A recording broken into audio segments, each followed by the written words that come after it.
Hey, this is Chris with Hacking Your Leadership. On today's discussion on employee engagement, I want to talk about the fact that, I've mentioned it before on the show, that employee engagement across at least the US workforce is at an 11-year low. And the result of that, combined with a softer job market, isn't the typical, turnover that, companies, experience when you have a lot of people that are leaving to find better opportunities for themselves. And it's not necessarily the quiet quitting of, people who just, they're disengaged completely, and they, you have to, talk about accountability and holding people accountable and getting them to leave if they don't get better. The problem that a lot of organizations are experiencing now is you have people who don't necessarily dislike their organization or their leadership or their job, but they feel a little burnt out on it, and it's causing them to disengage, not in a way that makes them want to quit, and not in a way that lets you hold them accountable to not doing things they're supposed to do, but definitely in a way that lowers their productivity, that lowers their what the profitability they are for the organization, and will probably get worse over time if it isn't intercepted by you as their leader. And it's not a unique case. I think a lot of people fall into this category, and because they aren't the squeaky wheel, they're not the ones that are, really going off the deep end and not doing the right things. And those people require a different kind of leadership.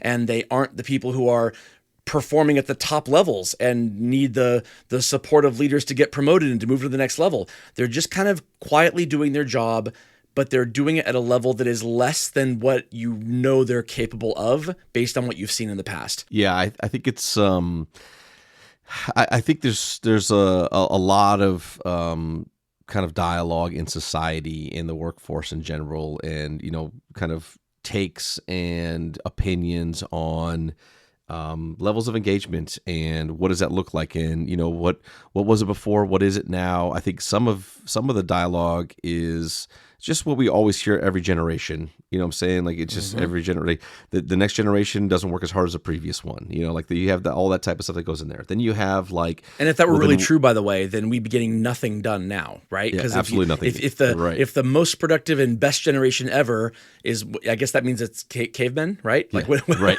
exactly. Right. Yes, most productive. Most productive. But I think that if that's the case, and we know that it's not, then I think then you have this idea of, well, what's the expectation of engagement, and what should we see from people in, different organizations, different industries, and in different ways of working? Because again, the element of productivity and efficiency has increased tremendously. So like now, somebody who used to sit in front of a typewriter all day and click-clack away at writing articles or doing content or whatever that might be, versus someone today who can do that on their phone in less than a couple of minutes, right? Like, there's so many things that have changed. So then what's the goalpost of engagement then? Is it like that you're supposed to have that same level of, eyes on a screen, fingers on a keys to be able to do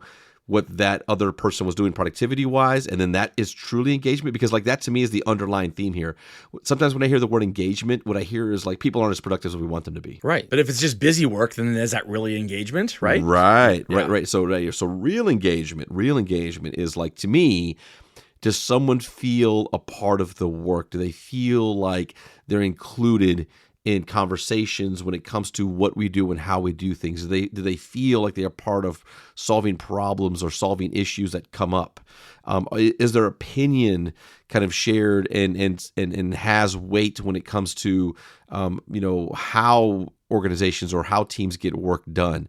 So I share all that context because I think that sometimes we hear people talk about engagement, and what they really mean is productivity versus actually talking about engagement. So if you want to answer your question, like how do we solve that, or where do we spend time getting that done?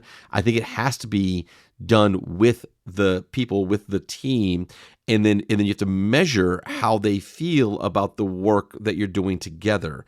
And that's where it kind of gets like, that's where it gets kind of tricky. Is like, how do you measure that? How is that real? And then how do you keep people in that space over long periods of time? At the beginning, I said this has to do with your opinion as a leader that a person's engagement and productivity is lower than what you know they're capable of based on previous experience with that person. Okay, so let's look at that for a second. If a person's goals have changed and you don't know that, like meaning, at one point their goal was to move up to the next step in the organization, and maybe they decided, that's not for them anymore. Now they're going to focus on, school. They're going to go back and get an advanced degree somewhere. Whatever the thing is, if they've changed their focus or their priority, then it might make sense that engagement or productivity might drop a little. Now, keep in mind, remember this is in the context of they're not doing a low enough level of engagement or productivity to where you can hold them accountable, because this isn't something they've done wrong. It's only something that is a problem because you're looking at it in the context of the past. And that is important to do, because if this has happened and their engagement seems to have dropped, trying to determine what the underlying root cause of that is and seeing how you can support that person in the moment will be key to making sure that you're not that your leadership is needed, right? Like, and it might not be. Maybe there's the reason for their lowered engagement is fine, and they've just changed their priorities and they're still happy, and it's just that it's a lot easier to kind of go above and beyond every single day consistently if you're trying to make a name for yourself in an organization, if you're trying to get promoted. A lot harder to do that consistently sustained over a long period of time if you're not trying to get promoted, if you're just kind of happy where you are. And so, having these conversations with people to try to figure that out is important. I want to go over a couple of things that you can do as a leader to kind of force the conversation in a way that is not disengaging in and of itself, but that kind of allows you to figure out if or where your leadership is needed, and what the future of this person's tenure or time with the company is at the end of this process. So let's talk about this, but first let's give it up towards one of our sponsors.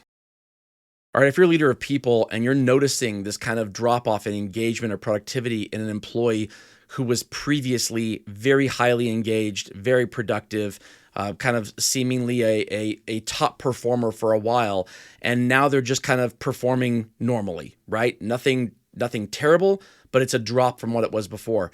One of the quickest ways to determine what the underlying cause is to start engaging that person in conversations where you're asking their opinion on things as much as possible. So it can't seem prescribed. It can't seem like kind of forced. There has to be a real thing that you're asking them about. But the more you can get them involved and asking their opinions on things, if there's a strategy that needs to move forward, getting their opinion on that strategy. The reason why this works really well is that if they've disengaged completely, if they're not really interested in doing this, you'll know. You'll see it in them. They won't give you real answers. They won't think about it. They won't say, "Let me think about that for a while and get back to you." They'll kind of spout off the top of their head what they think the knee-jerk response is. You won't get from them what you're actually looking for, and you view it often enough. Eventually, you will make them feel very uncomfortable in their job, and then they'll leave. And if this is what was going to happen anyway, it's good to make it happen sooner rather than later, so you don't have a person who is draining the company of resources and not performing well, and also potentially culturally and socially dragging other team members down with them if what they need to do is just go away. On the flip side, if doing this process with them engages them back again, then they were looking for some support. They were looking to feel like they were more connected to the organization again. And oftentimes that's what it is. They just don't feel connected, and it's up to you as a leader to get them back there. Yeah, I like that you kind of started with the whole, if you do this work and then they leave, it's probably was meant to happen anyway. And that doesn't have to be a bad thing. Right. I think that sometimes the way that you're going to help somebody make the decision is to give them intention and include them and listen to their opinion and have them be a part of strategies. And they're like, this is too much for me. I don't think that's the case. I think that what they end up doing is saying, you know what, I am involved. I am being asked. There's an expectation that I'm engaging in the work that we're doing. And maybe I don't want to do this work anymore. Maybe there's something else that I want to do. Maybe there's, other ways I want to work, whatever the case is. But like that, if you're truly going to kind of go about solving an element of engagement with a team, then step one is that you have to engage them, and you have to do it authentically, and you have to do it, with the understanding that you're going to have to follow up, and that you're going to have to validate that what they shared and what they did and what they brought, actions have been taken. Like, these are all the things that you're going to have to do as a leader. And for some people, like, for whatever reason, maybe it's just they've been thinking about going anyway, and they're just kind of trying to figure it all out. And through this action, you're just helping them to understand that there's a different option for them. That's perfectly fine. But I think for the vast majority of people, and those that, to your point earlier, like, have shown a different level of engagement, and now maybe not so much anymore. There may be things going on at home. There may be things going on just in general in life that may be kind of pulling back their engagement to a degree. But by doing this type of behavior, I think it's a very helpful way, in a positive way, to bring them back in and to provide them with spaces where they can really feel engaged by the true definition of engagement. Right, because if what they're looking for is to feel reconnected to their organization, doing this will do that. And if there are things going on in their personal life or outside of work that are weighing on them, creating a, for lack of a better word, a happy place for them back at work again might be exactly what they need in order to help them through other parts of their life. I know that in my own personal life, if I'm having issues in my personal life and work is going really well, it gives me the energy that I need to solve the issues in my personal life. And when my personal life is going really well, I'm having difficulty at work, the things that are positive in my personal life give me the kind of thing to look forward to that helps me through the difficult time at work. But when neither are going well, it seems to sustain itself longer because there's not an element that I can look to or focus on to kind of help bleed into the other areas. And so this is exactly the kind of thing that this employee might need in order to kind of reinvigorate themselves and maybe even help them through their personal life too. Thank you all for joining us on this discussion on employee engagement. We'll see you next Thursday for the next one. You have a great day.